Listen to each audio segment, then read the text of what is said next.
தன்னுடைய அப்பாவுக்கு பிறந்த நாள் சொல்லிட்டு இங்கே மீனாவும் செந்திலும் கோவிலுக்கு போகிறாங்க. கோவிலுக்கு போயிட்டு தன்னுடைய அப்பாவுடைய பேரில் அர்ச்சனையும் பண்ணுறாங்க. அதே நேரம் அவங்க அம்மாவும் அப்பாவும் வர இங்கே முகம் கொடுத்து கூட பேசலை. இதனால் மீனா வந்து ரொம்ப அழுக ஆரம்பிச்சிடுறாங்க.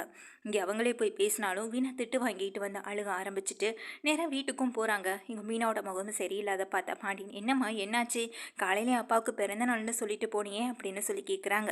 அது வந்து மாமா அப்படின்னு சொல்லி இங்கே இழுக்கிறாங்க. அதுக்குள்ளே இங்கே வந்துட்டு செந்திலே சொல்கிறாங்க, அங்கே அவங்க அம்மாவும் அப்பாவும் வந்திருந்தாங்க, அதான் கொஞ்சம் பிரச்சனையாயிடுச்சு பண்ண சொல்ல, என்னப்பா ஆச்சுன்னு சொல்லி ரொம்ப பதட்டப்பட்டு கேட்குறாங்க.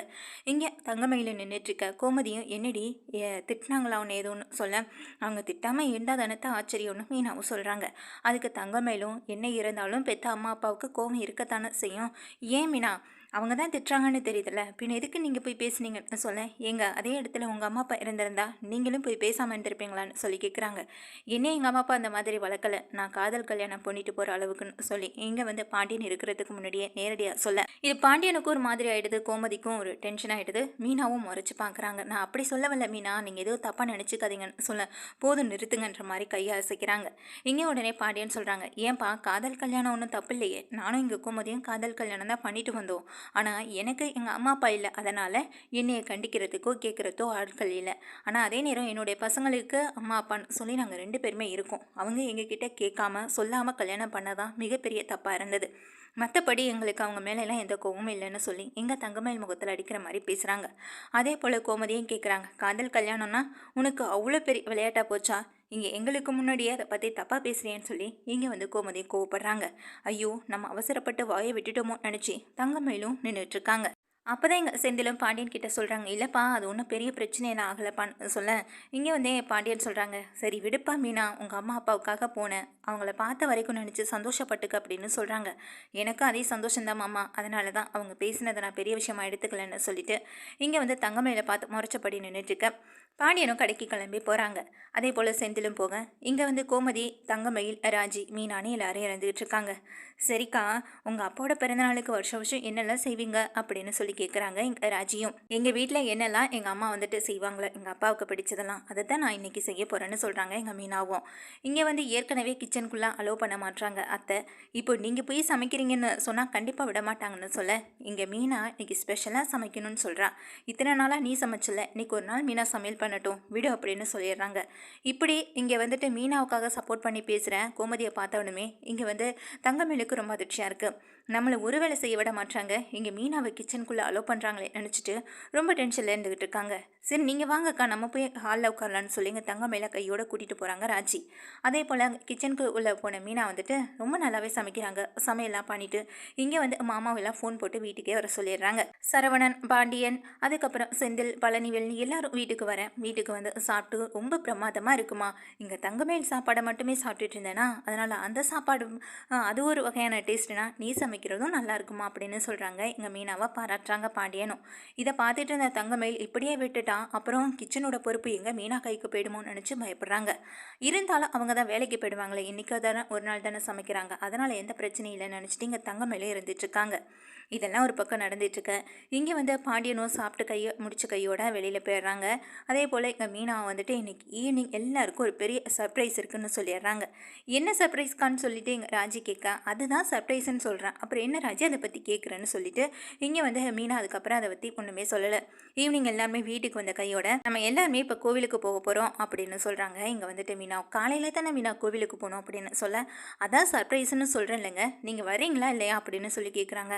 நானும் வர்றேன் அப்படின்னு சொல்லிட்டு எங்கள் தங்கமயிலும் போய் ரெடி ஆகுறாங்க. அதே போல் இங்கே வந்து பாண்டியன், கோமதின்னு சொல்லி எல்லாரையுமே கூட்டிகிட்டு கோவிலுக்கு போகிறாங்க. கோவிலுக்கு போன கையோட இங்கே வந்து அவங்க அப்பாவுக்காக பெரிய கட் அவுட்டே பிறந்தநாள் வாழ்த்து சொல்கிற மாதிரி செந்தில் அடித்து வச்சுருக்காங்க. இதுக்காக தான் மீனா, இதுதான் சர்ப்ரைஸாக, இதுக்காக தான் கோவிலுக்கு கூப்பிட்டீங்களான்னு சொல்லி கேட்க, இது இல்லைங்க வாங்க உள்ளே போகலான்னு சொல்லி உள்ளே கூட்டிகிட்டு போகிறாங்க. உள்ளே போனால் அங்கே பெரிய அன்னதானமே போடுறாங்க. இன்றைக்கி என்ன கோவிலில் விசேஷம், அன்னதானம்லாம் நடந்துட்டுருக்கேன்னு எங்கள் தங்கமேல் சொல்ல, ஆமாக்கா இன்றைக்கி என்ன விசேஷம்னு தெரியலையே அப்படின்னு நினச்சிட்ருக்காங்க. இந்த அன்னதான ஏற்பாட்டை யார் பண்ணியிருப்பா, எப்போதுமே எங்கள் வீட்டில் தான் பண்ணுவாங்க அப்படின்னு எங்கள் ராஜி சொல்ல, அப்படியே ராஜு உங்கள் வீட்டிலையான்னு சொல்லி ரொம்ப ஆச்சரியமாக கேட்குறாங்க எங்கள் தங்கமயிலும். ஆமாக்கா அப்படின்னு சொல்லி பேசிக்கிட்டு இருக்கப்ப, இந்த தடவை பண்ணது உங்கள் வீட்டில் இல்லை, இது நம்ம வீட்டில் பண்ண ஏற்பாடு அப்படின்னு சொல்கிறாங்க. நம்ம வீட்லையா? நம்ம வீட்ல யார் பண்ணியிருப்பான்னு ரொம்ப ஆச்சரியமா கேட்க, இங்கே கதிர், சரவணன் எல்லாருமே நின்றுட்டுருக்காங்க. அப்போ செந்தில் சொல்கிறாங்க, மீனா பண்ண ஏற்பாடு தான்ப்பா அப்படின்னு சொல்கிறாங்க ராஜுக்கிட்ட. மீனாவா? நீங்களா மீனா அப்படின்னு சொல்லி கேட்க, இதை கேட்டு அதிர்ந்து போகிறாங்க தங்கமேலு. மீனா இவ்வளவு பண்ணுறதுக்கு ஏது உங்களுக்கு காசு பணம் அப்படின்னு சொல்லி கேட்க, என்னங்க இத்தனை மாதம் வேலைக்கு போகிறேன், ஒரு மாதம் சம்பள பணத்தை சேர்த்து வச்சாலே போதுமே அப்படின்னு சொல்கிறாங்க. ஆமாம்மா, நீங்கள் தான் கை நிறைய சம்பாதிக்கிறீங்களேன்னு சொல்லி தங்கமேலும் அதே வருத்தத்தோட சொல்லிட்டு இருக்காங்க. சரி வாங்க உள்ளே போகலான்னு சொல்லி உள்ளே கூட்டிகிட்டு போகிறாங்க. இங்கே அன்னதானம் நடந்துகிட்ருக்கு. பாண்டியன் பக்கத்தில் போகிற தங்கமயில், என்னமாம்மா இங்கே மீனா உங்கள்கிட்ட கூட சொல்லாமல் சர்ப்ரைஸ்ன்னு சொல்லி அவங்களே இவ்வளோ பெரிய ஏற்பாட்டை பண்ணியிருக்காங்களேன்னு சொல்லிட்டு இருக்க. பக்கத்தில் செந்தில் பார்க்குறாங்க, சரவணனும் பார்க்குறாங்க இங்கே தங்கமயில் வந்து போட்டு கொடுக்குறத. என்ன மயில் என்ன பேசிக்கிட்டு இருக்க நீ அப்பா கிட்ட போய் அப்படின்னு சொல்கிறாங்க. ஒன்றும் இல்லைங்க, அது பின்னாடி மாமா எதுவும் பிரச்சனை பண்ணிடுவாங்களோ, இல்லை மாமாவுக்கு தெரிய வந்து இது இங்கேயே பெரிய பிரச்சனை ஆகிடுமோ நினச்சி தான் மாமா கிட்ட சொல்லலான்னு வந்தேன்னு சமாளிக்கிறாங்க. இங்கே உடனே பாண்டியன் சொல்கிறாங்க, அதெல்லாம் ஒன்றும் இல்லைப்பா, இந்த விஷயத்தை பற்றி மீனா என்கிட்ட நேற்றே சொல்லிடுச்சு. அப்பாவுக்காக, அதுவும் அப்பாவோட பிறந்த நாளுக்காக அன்னதானம் போடணும்னு சொன்னிச்சு. நான் கூட எவ்வளோ வேணும்னு சொல்லுப்பா தாரேன்னு சொன்னேன்.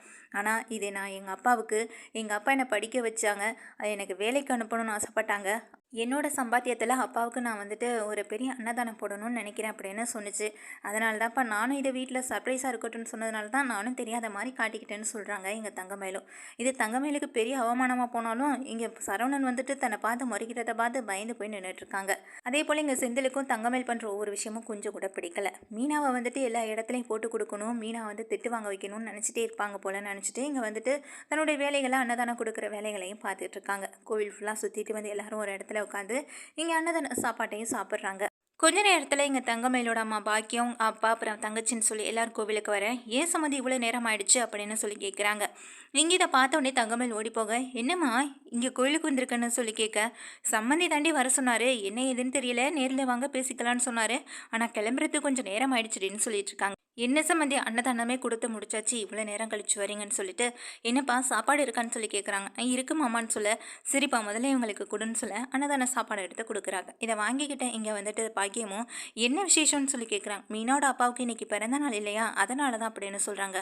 ஓ, சம்மந்தி ஐயாவுக்காக இன்னைக்கு நீங்களே ஸ்பெஷலாக அன்னதானம்லாம் போடுறீங்களான்னு சொல்லி கேட்குறாங்க. நான் பண்ணலை சம்மந்தி, இது மீனாவே தன்னுடைய அப்பாவுக்காக செய்கிற ஒரு விஷயம்னு சொல்ல, இதை வந்துட்டு பார்த்துட்டு பாக்கியம் அதிர்ச்சியில் நின்றுட்டுருக்காங்க. மீனாவா அப்படின்னு சொல்லி ஷாக் ஆகுறாங்க. ஆமாம் சம்மதின்னு சொல்ல, அவங்க வீட்டுக்கும் இங்கேயும் தான் பிரச்சனையாக இருக்கே அப்படின்னு சொல்கிறாங்க. என்ன இருந்தாலும் பெத்த அம்மா அப்பா இல்லையா, எப்படி வெறுக்க முடியும், அவங்களே வெறுக்கிற மாதிரி நினச்சாலும் இங்கே மீனாவால் வெறுக்கல முடியாதுன்னு சொல்லிட்டு இருக்காங்க. அப்போ இங்கே சாப்பிட்டுட்டு மீனா கை கழுவ போகிற இடத்துல இங்கே பாக்கியம் போகிறாங்க. கூடவே தங்கமயிலும் சாப்பிட்டுட்டு போக, என்னம்மா மீனா உங்கள் அப்பாவுக்காக இவ்வளவு செய்கிற, அதுவும் கோவிலில் அன்னதானம்லாம் போடுற, கொஞ்ச நாள் மனசு இறங்கி வந்தானே, உங்கள் அப்பாவுக்கு ஏன் இவ்வளோ பிடிவாதம் அப்படின்னு சொல்லி கேட்குறாங்க. இல்லை, எந்த அப்பாவாக இருந்தாலும் தன்னுடைய பொண்ணோட கல்யாணத்தை அப்படி நடத்தணும் இப்படி நடத்தணுன்ற ஒரு எதிர்பார்ப்பும் ஆசையும் இருக்கத்தான் செய்யும். அது நிறைவேறாத பட்சத்தில் அந்த கோவத்தை நம்மக்கிட்ட காட்ட தான் செய்வாங்க. அதுக்காக அவங்க கோவத்தை காட்டுறாங்களேன்னு சொல்லி முழுசாக நம்ம அவங்கள வெறுத்திட முடியுமா அப்படின்னு சொல்லி கேட்குறாங்க. நீ சொல்கிறதும் வாஸ்தவம் தான் சொல்லிட்டு எங்கள் பாக்கியம் சொல்லிட்டு இருக்க. என்னதான் இருந்தாலும் உங்கள் அப்பாவை பற்றி நானும் கேள்விப்பட்டிருக்கேன், ரொம்ப ஸ்ட்ரிக்டான ஆளாமல, அப்படி இருக்கிறவரை எப்படி உன்னையையும் செந்திலையும் ஏற்றுப்பார்னு நினைக்கிற அப்படின்னு கேட்டுட்ருக்காங்க. அப்போது அங்கே தூரமாக நிற்கிற செந்திலும் மீனா கிட்டே இவங்க என்ன பேசிக்கிட்டு இருக்காங்க, மீனோட முகம் ஏன் மாறுது நினச்ச செந்தில் எங்கள் பக்கத்துலேயும் வராங்க. வாப்பாங்க தம்பி சாப்பிட்டீங்களா அப்படின்னு சொல்லி கேட்க, சாப்பிட்டேன், நீங்கள் சாப்பிட்டீங்களான்னு சொல்லி கேட்குறாங்க. நானும் சாப்பிட்டேன்ப்பா அப்படின்னு சொல்லிட்டு இருக்காங்க. அந்த நேரம் பார்த்து பாண்டியன் செந்திலை கூப்பிட, சரி மீனா வா அப்படின்னு சொல்லி கூப்பிடுறாங்க. இல்லைங்க நீங்கள் போங்க, எனக்கு கொஞ்சம் வேலை இருக்குது அப்படின்னு சொல்லிட்டு இங்கே மீனா வெயிட் பண்ணிக்கிட்டு இருக்காங்க. அந்த நேரம் பார்த்து இங்கே பாண்டியன் செந்திலை கூப்பிட்ட கையோட செந்தில் போக, இங்கே மீனா மட்டுமே நின்றுட்டு இருக்காங்க. கூட பாக்கியமும் நிற்கிறாங்க. இதுதான் சரியான நேரம், இவ இந்த அளவுக்கு செய்கிறானா, இவளை இப்படியே விட்டுறக்கூடாது, அப்புறம் பின்னாடி என் பொண்ணை பாதிக்கும் அப்படின்னு நினச்சவங்க இங்கே மீனாவை அசிங்கப்படுத்தணும், கேவலப்படுத்தணும், மனசை கஷ்டப்படுத்தணும், இந்த நல்ல சந்தோஷமாக இருக்கக்கூடாது நினச்சி இங்கே திருகாணியை வந்துட்டு திருகிற மாதிரி திருக ஆரம்பிக்கிறாங்க. இதே இந்த இடத்துல என் பொண்ணே இருந்திருந்தானா கண்டிப்பாக இந்த அளவுக்கு அவளை நான் காக்க விட்டுருக்கவே மாட்டேன். தப்பே பண்ணியிருந்தாலும், என்னதான் கோவம் இருந்திருந்தாலும், இந்த அளவுக்கு எனக்காக அவள் செய்யணும்னு தோணும்போது கண்டிப்பாக நான் ஓடோடி வந்திருப்பேன்னு இங்கே வந்துட்டு வேணும்னு ஏற்றி விடுறாங்க. இங்கே இருக்கிற கோவத்தை இன்னும் அதிகப்படுத்தணும்னு நினைக்கிறாங்க. எங்கள் மீனா அதெல்லாம் காதில் வாங்கிக்காம, என்னதான் இவங்க பேசுகிறதெல்லாம் ஒரு பக்கம் காதில் விழுந்தாலும் எதுவுமே தெரியாத மாதிரி புரியாத மாதிரி நின்றுட்டுருக்காங்க. என்னம்மா இது அப்படின்னு சொல்லிட்டு இங்கே வந்துட்டு பாக்கியத்தை பார்க்குறாங்க தங்கமேலு. இருடி பொறுமையாக இருடி அப்படின்னு சொல்லிட்டு இங்கே திரும்பவும் பேச ஆரம்பிக்கிறாங்க. ஏன்பா மீனா, உனக்கு ஒரு அக்கா இருக்காங்கன்னு கேள்விப்பட்டேனேன்னு சொல்ல, ஆமாம் அக்காவுக்கு கல்யாணம் ஆயிடுச்சுன்னு சொல்லிட்டு இருக்காங்க. ஆமாம் எங்கே கல்யாணம் பண்ணி கொடுத்துருக்கீங்கன்னு சொல்லி கேட்க, அவங்களும் கவர்மெண்ட் வேலையில் தான் இருக்காங்க அக்காவும் மாமாவும் அப்படின்னு சொல்கிறாங்க. பரவாயில்லையே, ஆனால் பாவம் உன் புருஷன்தான் இந்த மாதிரி கடையில் இருந்துட்டுருக்காருன்னு சொல்ல, ஏன் சரவணன் மாமாவும் தான் இந்த ஒரு வேலையை பார்த்துட்ருக்காரு, அவரும் ஒன்றும் கவர்மெண்ட் வேலை இல்லையே அப்படின்னு சொல்கிறாங்க. இல்லை, என் வீட்டில் அப்படிப்பட்ட எந்த எதிர்பார்ப்பும் இல்லை, ஆனால் உங்கள் வீட்டில் எதிர்பார்த்துருப்பாங்கள்ல, தனக்கு வர போகிற மாப்பிள்ளை ஒரு நல்ல கவர்மெண்ட் வேலையில் இருக்கணும்னு. ஏன்னா உங்கள் அம்மா கவர்மெண்ட் வேலை, உங்கள் அப்பா கவர்மெண்ட் வேலை, ஏன் உங்கள் அக்கா கல்யாணம் பண்ணி கொடுத்துருக்க அந்த மாப்பிள்ளை பையனு எல்லாருமே கவர்மெண்ட் ஜாப்பில் இருக்கிறவங்க. சொல்லப்போனால் நீயுமே அந்த வேலை தான் பார்த்துட்ருக்க, ஆனால் உனக்கு வந்த பையன் இப்படி அப்படின்னு சொல்லி கேட்க, காதலிச்சது கவர்மெண்ட் வேலையாக கிடையாது, நான் செந்தில தான் காதலிச்சேன், செந்தில தான் கல்யாணம் பண்ணிக்கிட்டேன், சந்தோஷமாக வாழறதும் இப்போ செந்தில் கூட தான், கவர்மெண்ட் ஜாப்போட நான் ஒன்றும் சந்தோஷமாக வாழலேன்னு சொல்கிறாங்க. நீ நல்லா பேசுகிற மீனா அப்படின்னு இங்கே அப்படியே மனசில் வெறுப்பை கொட்டிக்கிட்டு சிரிச்சுட்டு நின்றுட்டுருக்காங்க பாக்கியம். இப்போ இவங்க பேசிகிட்டு இருந்த அத்தனை விஷயங்களையும் அங்கே அதாவது ஓடி வந்து பார்க்குறதுக்காக வந்த இங்கே மீனோட அம்மா அப்பா 2 பேருமே கேட்குறாங்க. கேட்ட பிறகு இங்கே மீனா பக்கத்தில் வராங்க.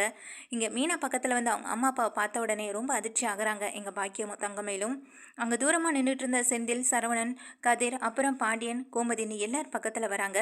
அப்போது எங்கள் தன்னுடைய அம்மா அப்பாவை பார்த்து அழுக இங்கே மீனா ஓடி போய் கட்டிப்பிடிச்சி தன்னுடைய அப்பா கிட்ட அழுகிறாங்க. இங்கே வந்து அப்போ தான் அவங்க அம்மா நடந்த விஷயத்த சொல்கிறாங்க. கொஞ்சம் நேரத்துக்கு முன்னாடி உங்கள் அப்பாவுக்கு ஒரு ஃபோன் வந்ததுடி, அவர் தான் சொன்னார் இந்த மாதிரி யாரோ ஒருத்தவங்க உன் பிறந்த நாளுக்காக கோவிலில் அன்னதானம் போட்டுட்ருக்காங்க அப்படின்னு சொன்னார். யார் என்னன்னு தெரிஞ்சுக்கிறதுக்காக தான் இந்த கோவிலுக்கு வந்தோம். உன்னை பார்த்த உடனே உங்கள் அப்பா அதிகமாக கோவப்பட்டு தான் பக்கத்தில் வந்தார். ஆனால் இவங்க பேசினதையும் நீ பேசினதையும் வச்சு கேட்ட போது தான் உங்கள் அப்பாவுக்கு உண்மையான அன்பு என்ன, பாசம் என்ன, காதல் என்னன்றதை இப்போ தாண்டி புரிய வந்ததுன்னு சொல்கிறாங்க. இதை கேட்ட உடனே இங்கே மீனா பயங்கர சந்தோஷப்படுறாங்க. இப்படி பேச வச்சதுக்கு காரணமே இங்கே தங்கமேல் அம்மாவும் தான். ஒருவேளை இவங்க என் பக்கத்தில் இல்லாமல் இருந்து இவங்க என்கிட்ட பேச்சு கொடுக்காம போயிருந்தாங்கன்னா வந்த வேகத்தில் எங்கள் அப்பா எனக்கு 4 அறையை தான் கொடுத்துருப்பாரு. ஆனால் இவங்க என்கிட்ட பேச்சு கொடுக்க போய் இவங்க கிட்ட நான் அதை பற்றி பேச போய் இப்போது எங்கள் அம்மாவும் அப்பாவும் என் கூட வந்து சேர்ந்து நின்றுட்டுருக்காங்க. அது வரைக்கும் சந்தோஷம்னு நினச்சிட்டு இருக்காங்க. அது மட்டும் இல்லாமல் இதை நேரடியாக பாக்கியத்துக்கிட்ட சொல்ல முகத்தில் அடிக்காத குறையாக பேசிடுறாங்க மீனாவும். இங்கே மீனாவும் மொத்தமாக அவங்க அம்மா அப்பா குடும்பத்துலேருந்து பிரிக்கணும், எங்கள் மீனாவுக்கு கோவத்தை ஏற்படுத்தணும், மீனாவை அசிங்கப்படுத்தணும்னு நினச்சிட்டு வந்த பாக்கியத்துக்கு இங்கே மிகப்பெரிய ஐடியா இருக்குது. இந்த மாதிரி அவங்க அம்மா அப்பா இங்கே மீனா கூட சேர்ந்ததை நினச்சி இப்படி ஒவ்வொரு விஷயத்துலையும் அவங்க சேர ஆரம்பிச்சிட்டாங்க. அதுக்கப்புறம் பொங்கல் சீரு, தலைவர் சீரு அப்படி இப்படின்னு சொல்லிட்டு அவங்க செய்கிறதுக்கு ஈக்குவலாக நம்மக்கிட்ட இவங்களை எதிர்பார்த்தாங்கன்னா நம்ம என்ன பண்ண முடியும்? தங்கமயிலுக்கு ஏற்கனவே நம்ம பொய் கணக்கு சொல்லி கல்யாணம் பண்ணி கொடுத்துருக்கோம். இதில் ஏகப்பட்ட நகைகளை வேற கல்யாணம் பண்ணி கொடுத்தோன்னு பொய் சொல்லியிருக்கோம். இதில் ஏகப்பட்ட நகைகளை வேற போட்டு கொடுத்து கல்யாணம் பண்ணணும்னு பொய் சொல்லியிருக்கோம். இதில் போய் இந்த பொய்யை நான் எங்கே போய் கழுவுவேன் அப்படின்னு நினச்சிட்டு இருக்காங்க. மட்டும் இல்லாமல் அங்கே வந்திருக்கவங்க நினச்சி ரொம்பவே பயப்படுறாங்க. இவங்களாம் ரொம்ப பணக்கார வீட்டு சம்மந்தக்காரவங்க.